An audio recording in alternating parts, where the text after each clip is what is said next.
आगे प्रथम उदासी श्री गुरु नानक देव जी की लिखी जाती है।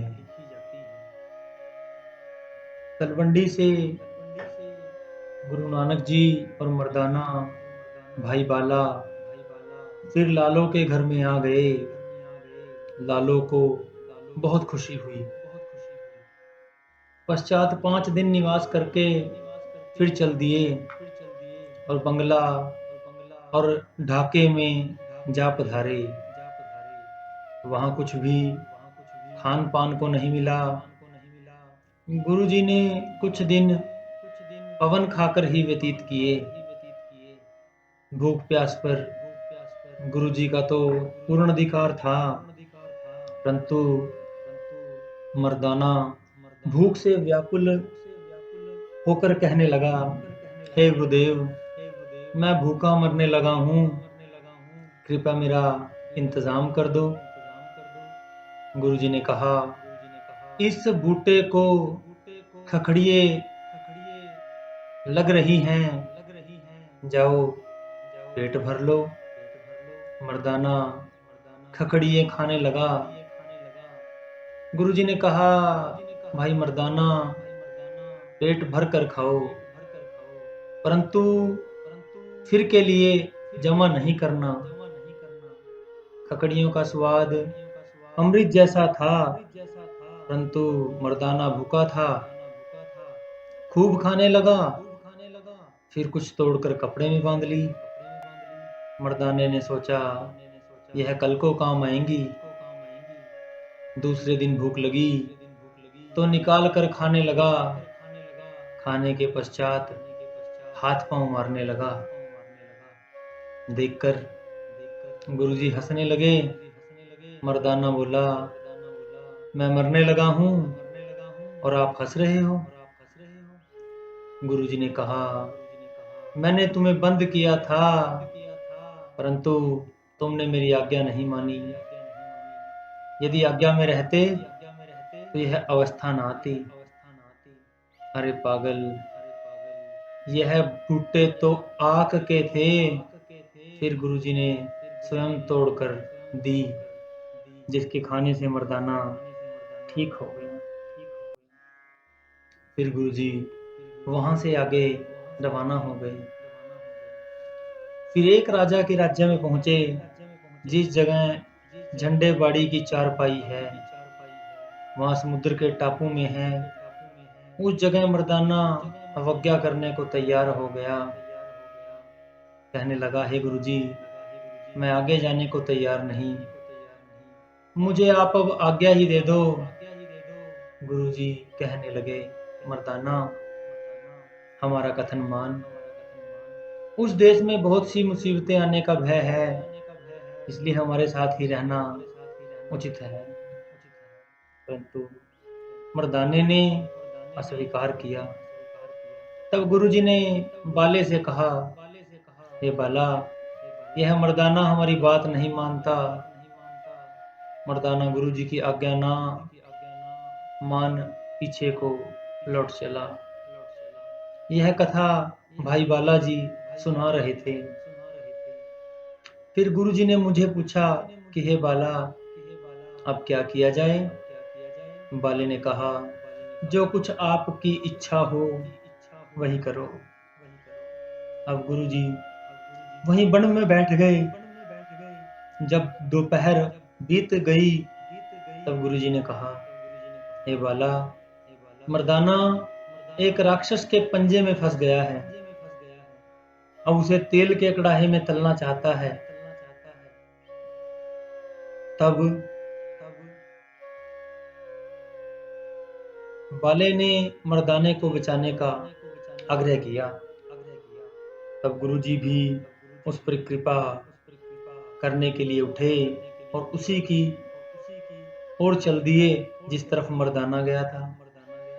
बाले ने पूछा, गुरुजी कितनी दूर जाना होगा। गुरुजी ने कहा, अभी 9 कोस दूर है। मैंने प्रार्थना की कि हे स्वामी, मर्दाना तो इतनी देर में मारा जाएगा। गुरुजी ने कहा, बाला, आंखें बंद कर लो। जब इस प्रकार किया तो तत्क्षण उसी स्थान पर जा पहुंचे जहां राक्षस ने मर्दाने को पकड़ा हुआ था। गुरुजी कहने लगे, हे बाला, वह तेरे सामने तेल का कढ़ा है जिसमें मर्दाने को तलकर वह राक्षस खा जाएगा। हमें उचित है कि यह कौतुक हम छिप कर देखें। बाले ने कहा, हे महाराज, आपका यहाँ आना अथवा ना आना फिर तो एक समान है।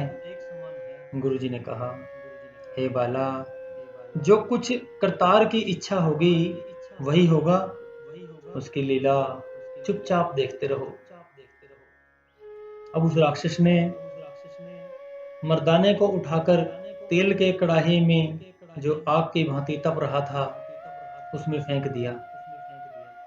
ईश्वर की लीला, तपा हुआ तेल बर्फ की भांति ठंडा हो गया। यह देखकर वह राक्षस हैरान हो गया। गुरुजी को देखकर राक्षस ने कहा, तुम कौन हो? मेरे तेल सर्द होने का कारण तू ही है। गुरुजी ने कहा, भाई, तू इसे खाता क्यों नहीं? अरे कोडे राक्षस, तुमको किसकी प्रतीक्षा है? कोडे ने कहा, तुम मेरा नाम कैसे जानते हो और तुम मेरे वैरी कहां से आ गए हो?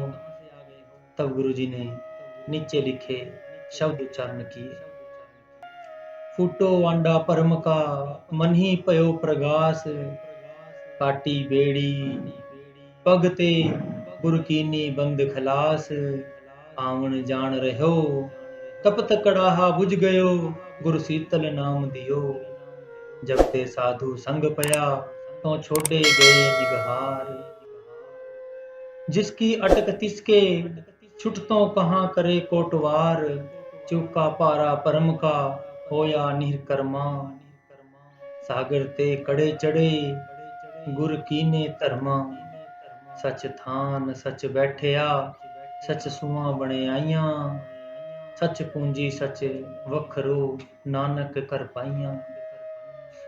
तब कौड़ा राक्षस गुरु जी के चरणों में गिर गया, कहने लगा, हे सतगुरु, मैंने बहुत पाप किए हैं, आप मुझे क्षमा कर दो। गुरु जी ने कहा, हे कौड़ा, यदि तू मर्दाने के चरणों पर गिरकर क्षमा याचना करे तो तुम पापों से मुक्त हो जाओगे। राक्षस ने कहा, मैं आप जी का दास हूं, जैसे आज्ञा होगी वैसे करूंगा।